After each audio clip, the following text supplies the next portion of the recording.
Hey everybody, this is Mr. Chernetsky, and this is the Unit 3 practice test. All right, question number one. Other things being equal, larger automobiles are less fuel efficient. You're planning an experiment to study the effect of engine size in liters on the fuel efficiency in miles per gallon on sport utility vehicles. So it's wanting to know what is the response variable and what is the explanatory variable. So the explanatory variable is going to be your engine size. So that is not going to be, so we can eliminate C, D, and E. Okay. So we know gas mileage is the response variable. And then we're expecting that the bigger the size of your engine, so engine versus fuel efficiency, we're expecting a positive relationship, right? Because bigger engine, reverse that, sorry. We're expecting a decline in our fuel efficiency, the bigger our engine. So we should see a negative association. Okay. In the statistics course, a linear regression equation was computed to predict the final exam score on the first test. So whatever you got in your first test was plugged into this equation, and that would predict what your final exam score would be. Okay. So Carla scored a 95 on the first test, so we would plug that into our equation. So 10 plus 0.9 times 95.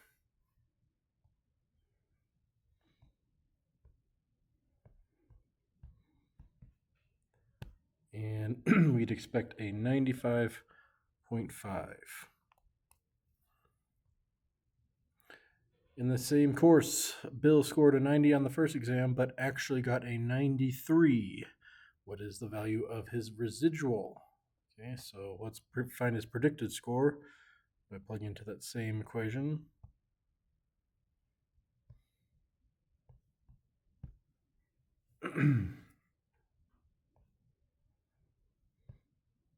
And his predicted score was 91.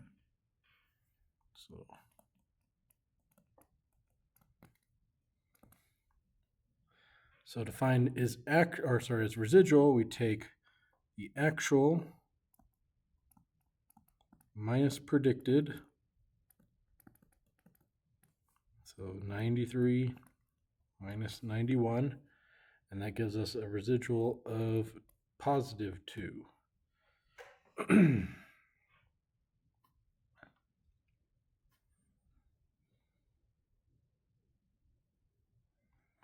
Okay. Correlation between the heights of fathers and the heights of their fully grown sons is R equals 0.52. This value is based on both variables being measured in inches. If the father's heights were measured in feet and the son's heights were measured in furlong, that's a weird unit, but it actually exists, the correlation between the heights and fathers would be, well, it would be unchanged. Okay. So if I have a bunch of data here, and they're both in inches, it doesn't matter what I do to these values. All these points are going to stay the same shape, and our line will adjust accordingly, because whatever we do to both things in our equation, it's going to not affect our correlation. Okay. All right. All but one of the following statements contains an error. Which statement could be correct? Okay. There is a correlation between there's a correlation of 0.54 between the position of football players and his weight. And while you might think there is some relationship to the size of a football player and what position there is no way that we could drive this as a linear relationship, because a position is a qualitative value.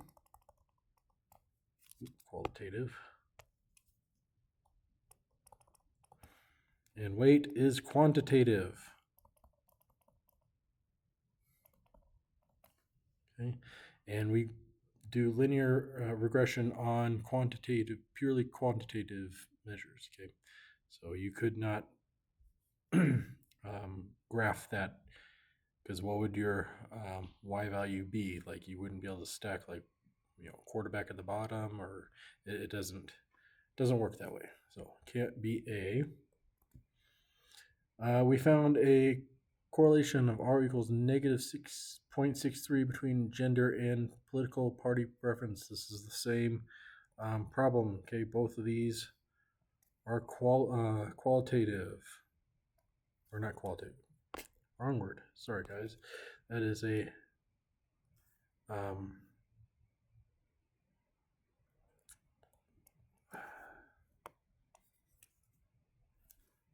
a characteristic. It's not a quantitative value. I can't think of the term right now. But we cannot graph gender versus political party. So that is not possible.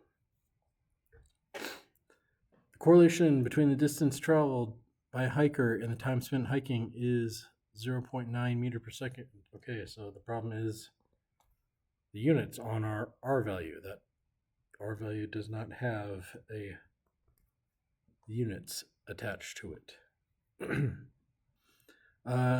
D, we found a high correlation between the height and the age of children, which is 1.12. Anybody who comes up with a value greater than 1 for R should not be working in statistics.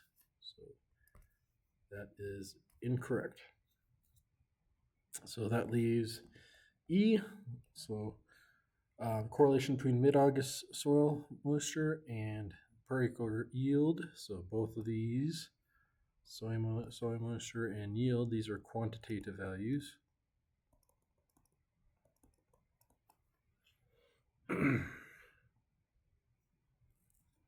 Okay. A set of data describes the relationship between the size of annual salary raises and the performance ratings for their employees for a certain company.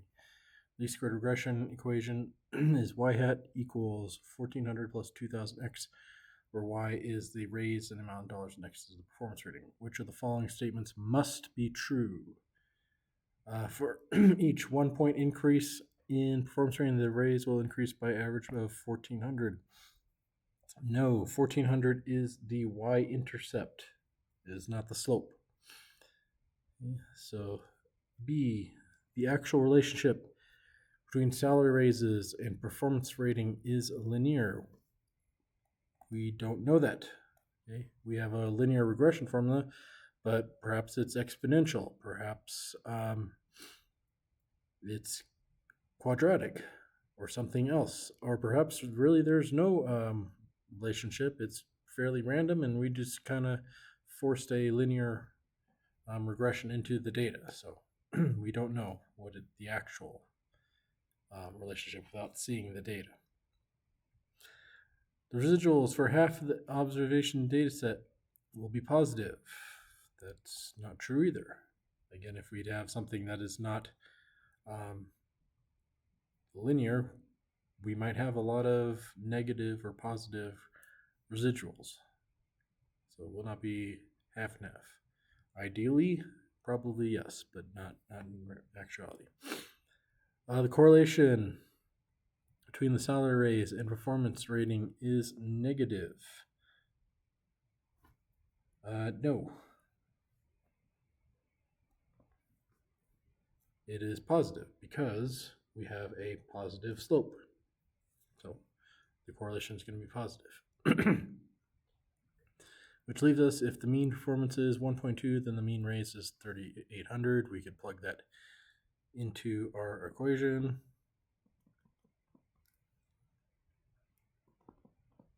So plugging in 1.2 for x, and we will get 3,800.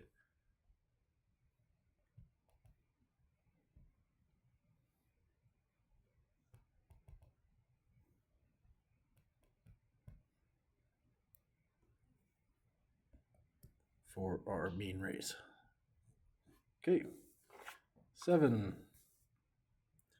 What does the residual plot tell us about the linear model? Very obviously, we have a curve going through our residual plot. So the residual plot, well, A is wrong. That is definitely something we use to determine if something is a linear model. The curve pattern in the residual plot suggests there is no association between weight. That's not true. There could be an association. It just may not be that the linear pattern or the linear model is the best fit for it, which is basically what C is saying. Okay, and D is not correct. We definitely have enough points there to see a pattern, and the linear model is not appropriate. Okay. All right. Questions 8 and 9. One concern about the depletion of the ozone layer is that the increase in ultraviolet UV light will decrease crop yields. An experiment was conducted in a greenhouse where soybean plants were exposed to varying levels of UV, measured in Dobson units, and at the end of the experiment, the yield in kilograms was measured. Regression analysis was performed with the following results. Least squared regression line is the line that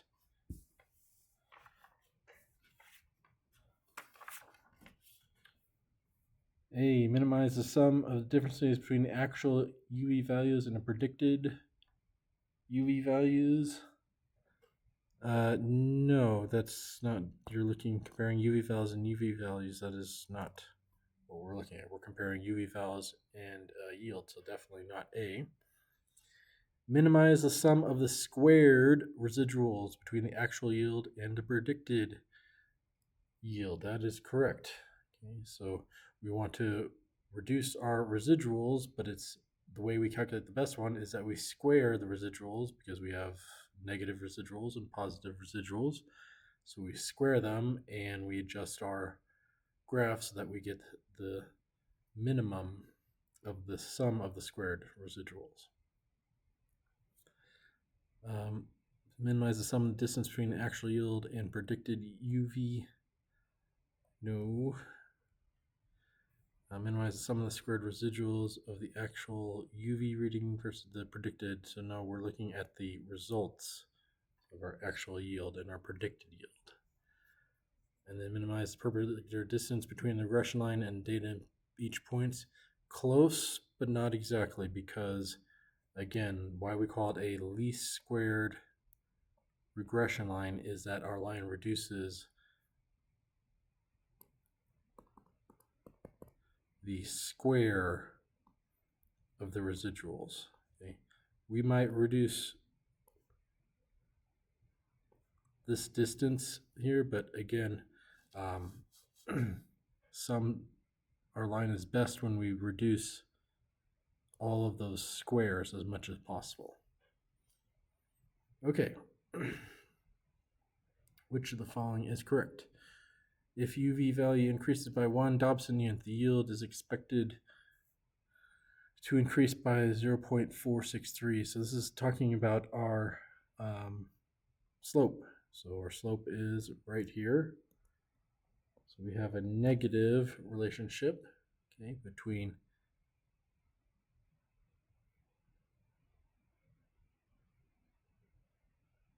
we're expecting a negative relationship here. So the correct answer is going to be C.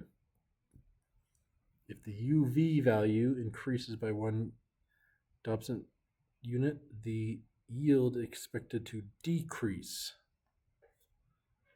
by 0.43. So there's a negative relationship between those two. Okay. Which of the following statements below is correct? Switching the explanatory and response variables will not change the least squared regression line. That is absolutely false.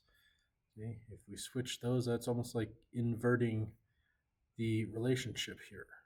Okay, so we'll definitely have a change in our regression line. Okay. 2. The slope of the line is very sensitive to outliers in the x direction with large residuals. Absolutely.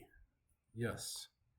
Okay, the further you are in the x direction, away from x bar, y bar, the mean of your data points, it's a influential point. And the further you are away from your line, up or down, will also make it very sensitive. Okay, so that is absolutely true. 3. A value of r squared close to 1 does not guarantee the relationship between the variables is linear. That is true. Okay, we could have a very good r squared value, but if we look at our residual plot, we might find something, a different type of graph that fits our data better. So the correct answer is D. Both 2 and 3 are correct. Okay. How are traffic delays related to the number of cars on the road? Blows data on the total number of hours of delay per year at 10 major highway intersections in Western United States versus traffic volume. What does a scatter plot reveal about the relationship between traffic delays and number of cars on the road? So we're describing this data, so remember CDOFs or CDUFs. Okay. So there is, let's start with strength, a moderate, kind of guess here, it's pretty close, not too terrible. It is positive. So there's strength, direction, linear, guessing it's linear, it's without any other residual plots or anything else. It looks to be linear. Relationship between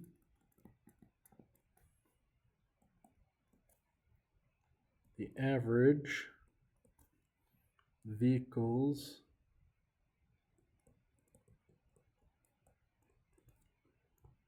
per day and the hours of delay per year. That took care of our context. One more to go. O for outliers or U for unusual points. I don't see any, so there are no outliers.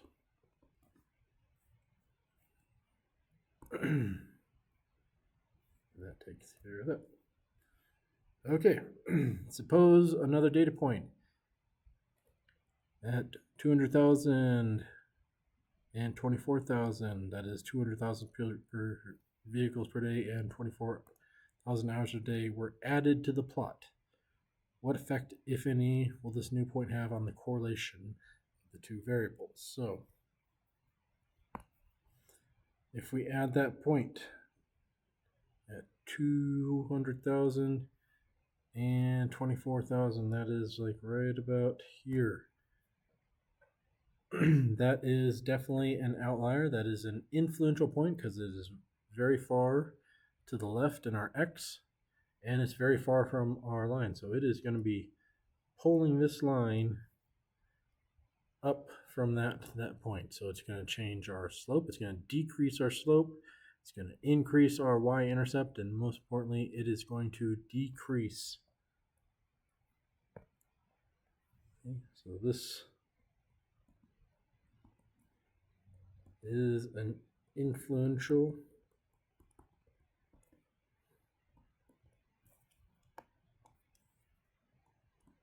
and high leverage point. It will decrease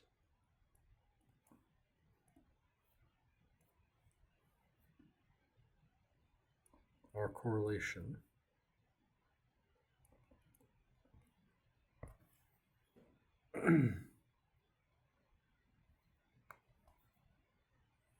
Okay.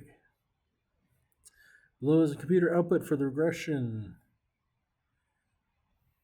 What is the slope of the regression? And interpret the slope in the context. So let's find the slope. That is under our coefficients here, and it's this guy right here. Okay. So 0.07822. Interpreting that for every additional car, the delay increases by 0.07822 hours. Okay. Explain what the quantity S equals 3899.57. So that is this value right here. Okay, that is a standard deviation of our residuals. Okay, so all of our residuals put in a data set and calculating the standard deviation of this. What that means is for every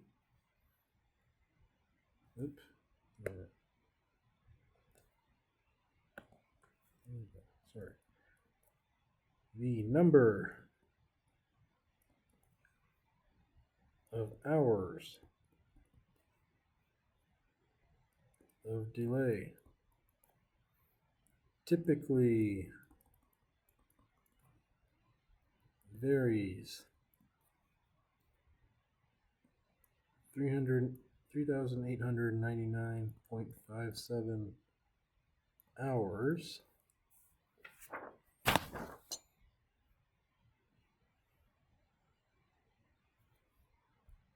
on average from least squared regression line.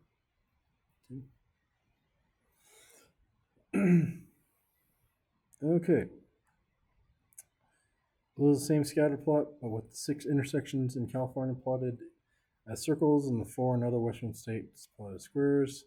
Comment how the relationship between the average number of vehicles per day and the hours of delay difference between California. So we can kind of look at this as 2 different regression lines. We could say California's regression line looks something probably like that, and the remaining other states look something like that. There's plenty that we could comment on. The most obvious thing we could say is that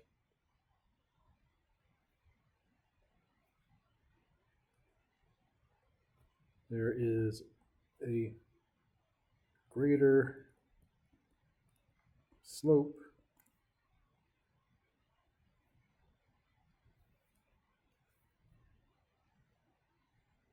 that is the greater effect of average vehicles per day versus average and delay.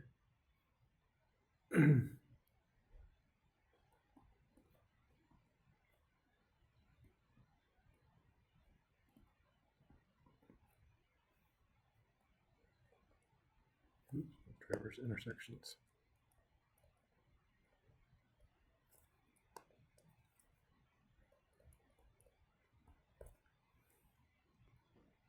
And without any other data, I really couldn't comment on correlation between the 2 lines, but that's the most obvious one. Okay. Question 12. One weekend statistician noticed some of the cars in his neighborhood are very clean, while those are quite dirty. He decides to explore the phenomenon. And he asked 15 of his neighbors how many times they washed their car each year and how much they paid in repair costs for each year. And we got the results on this table below. The correlation for these 2 variables is r equals negative 0.71, and a scatter plot reveals a roughly linear relationship. Okay. So find the equation of the least squared regression line. So we need some equations here. So in order to find the least squared regression line, we need to find the slope. So we find B, and we need to find the y-intercept A. Oops. To get our linear regression line of y equals A plus bx, right? So those are the two variables we need to find. The equations that we have for B, that is equal to r times standard deviation of the y's over the standard deviation of the x's. So let's calculate that first. Since we have the standard deviation of the x's and the standard deviations of the y, and we have the correlation, so let's plug those values in. So negative 0.71 for r, 323.50 for s sub y, that's s sub x, so 3.78 for s sub x. We'll punch that into our calculator. So negative 0.07 times 323.50 divided by 3.78. Oops, something went wrong here. Ah, that's right. Not 0.07. Let's try this again. Negative 0.71. There we go. Times 323.50 divided by 3.78. That looks better. Okay, negative 60.76.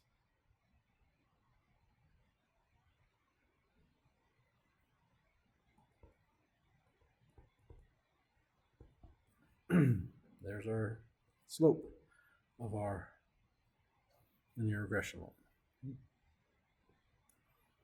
Now we need to calculate the y-intercept. Okay. We have an equation, y bar equals a plus bx bar. And if we do a little bit of algebra and we solve for a, basically subtracting bx over to the other side, we would get a equals y bar minus b x bar. And we already have y bar, which is right here, and we have x bar right here. So the mean of our x's and the mean of our y's. So we'll plug those values in. So 955.30 minus our slope that we just calculated, negative 60.76, and x bar is 6.4. So we'll punch that into our calculator.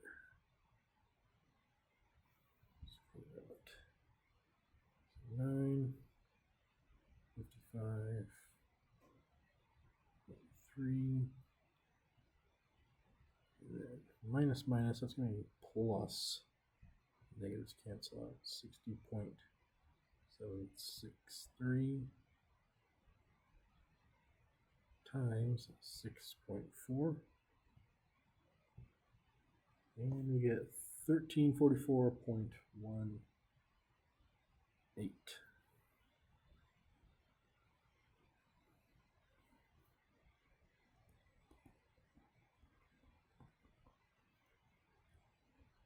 All right, so our slope and our y-intercept, last thing we need to do is actually plug that into our equation. So y is our repair cost, so we're going to say, repair costs at regression equals 1344, y-intercept goes first, oops, not plus, minus 60.76 times the number of car washes.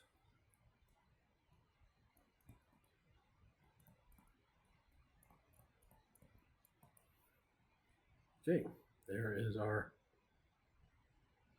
linear regression equation.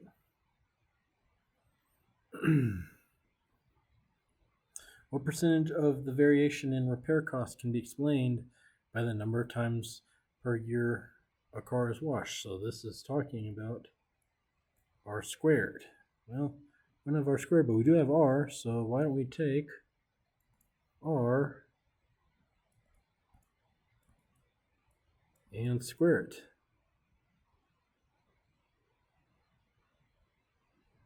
So negative 0.071 squared, and we get, keep putting 0.7, it's not 0.7. Let's try the extra decimal. There we go, 0.71 squared. There we go, 0.5041.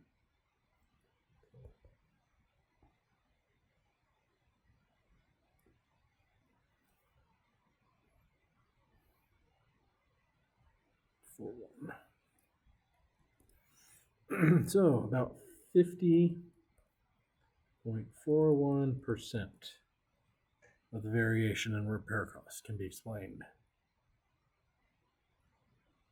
by the car. No, sorry, by the number of times the car is washed. Based on this data, can we conclude that washing your car frequently will reduce repair costs? No. Okay. This is another example of correlation and causation. Okay. Correlation does not mean causation. For example,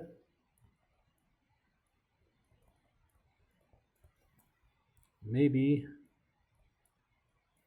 people who wash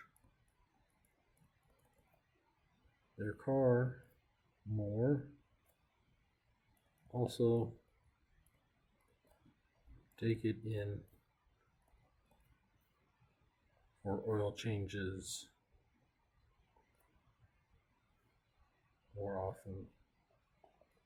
They might just, in general, be people who take care of their car better, but it's not the car washing that keeps your not the washing of your car that keeps it in good operating condition. All right, that is the end of this video.